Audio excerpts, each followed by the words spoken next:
they were partly telling the truth. It wasn't their destruction, it was their salvation.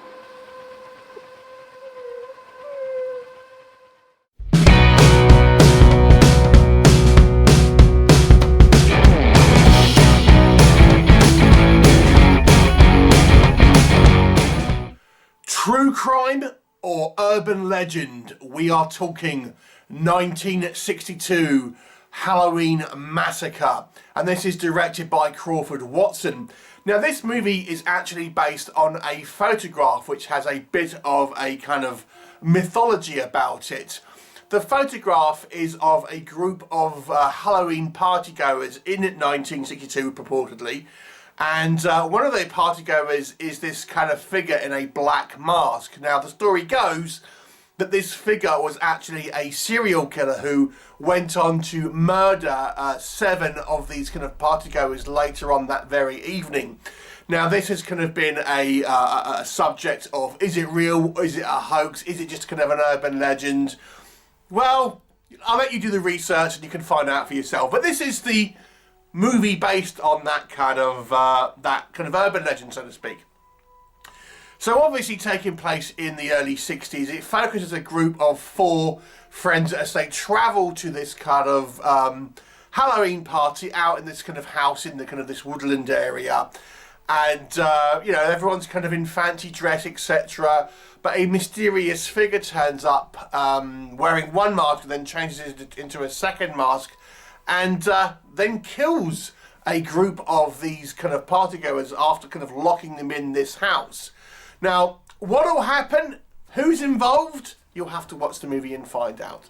So let us discuss. So this movie, I have to be honest with you, feels a little bit like a student film. Can I say anything on the positive column here? I don't think the acting is actually too bad, I will say. I think there is some problems that the actors have to overcome. But the actual acting, the performances themselves, I didn't think were too bad. They are hampered by outside factors, which I'll talk about. But the performances I thought were okay. I thought they delivered kind of realistic performances, at least for a kind of a low budget kind of ultimately a slasher film. The movie has a kind of macabre feel to it to a certain degree. Because it has this kind of artistic flourish to it, and it gives a kind of a sense of menace, I would say, like an impending doom, where you're kind of just waiting for the shoe to kind of drop, so to speak, with these hapless kind of partygoers, and you know something is going to kind of happen as the film kind of progresses, and you're just waiting for that moment. So it does give it a somewhat of a macabre feel, and as I've mentioned, there is an artistic vibe here.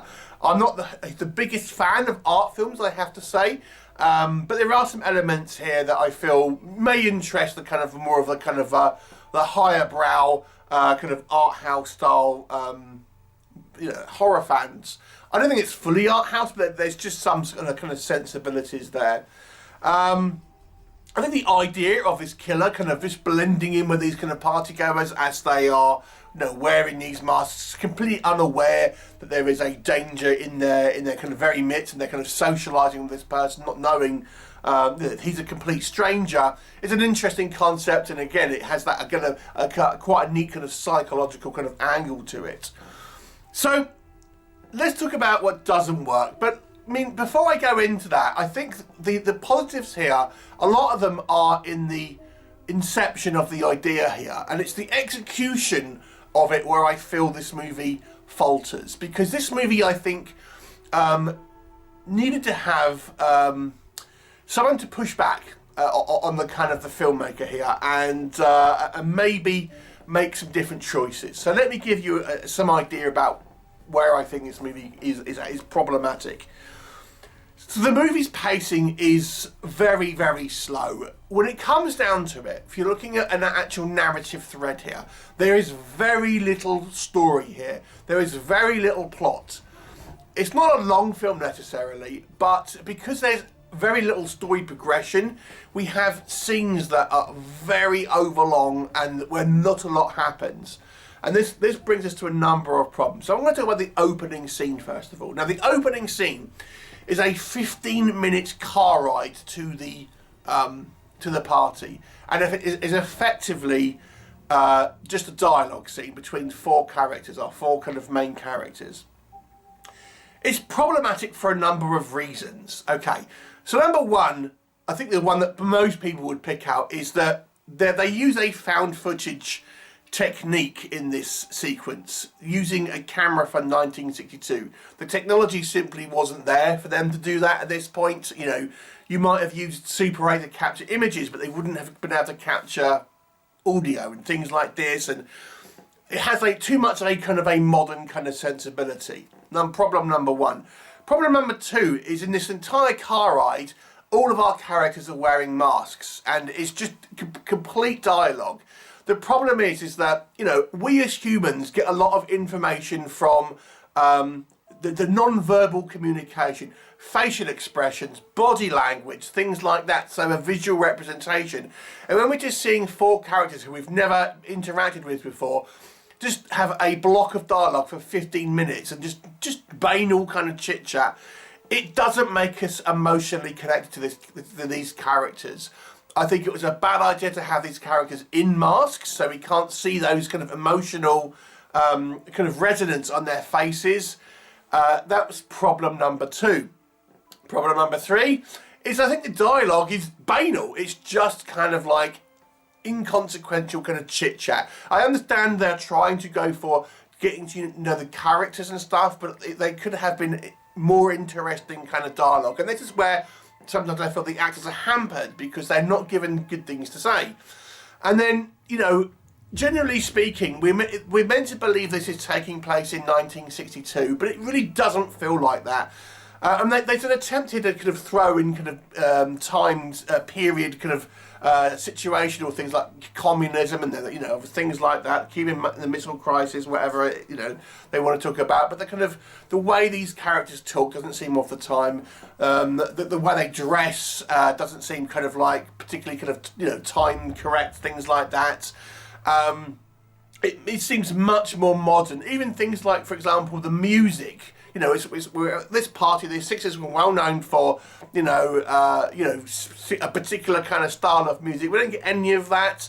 I'm assuming they didn't have the money to get the rights for, you know, actual kind of 60s music. But you could have had an approximation, at least sounding like something along the lines of that. So it's a really kind of sort of poor setup. There's also some technical issues I have with this movie. The sound mixing, I have to be honest with you, is not great. I think sometimes the dialogue is drowned out by the kind of like the ambient kind of soundtrack, which is kind of like playing behind it.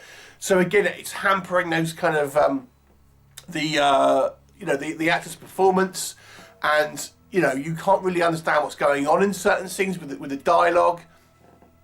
You know, and it's just ultimately a little bit of a boring film, to be honest with you, because there isn't much story. It's a very, very light on story.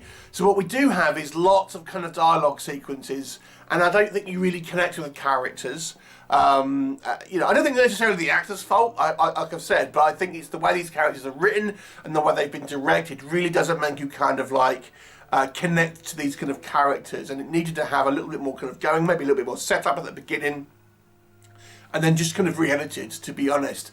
And then you know, when we do see our kind of our kind of killer, I have to be honest with you, it's too like close to the end where our characters even realise that there's a danger.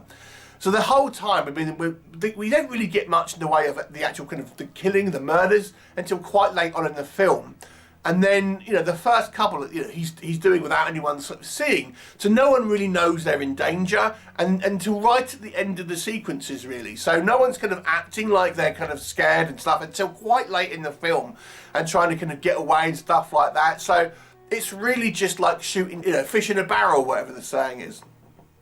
So, you know, it's ultimately a boring film. And when we do get the kills, we have very, very obvious CGI blood.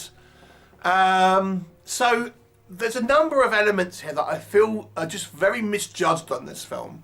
I think the idea, basing a film on this, you know, contentious photo, which has got this kind of urban legend and all this kind of mythology around it, is an interesting kind of concept, but it's just executed so poorly, and is ultimately boring.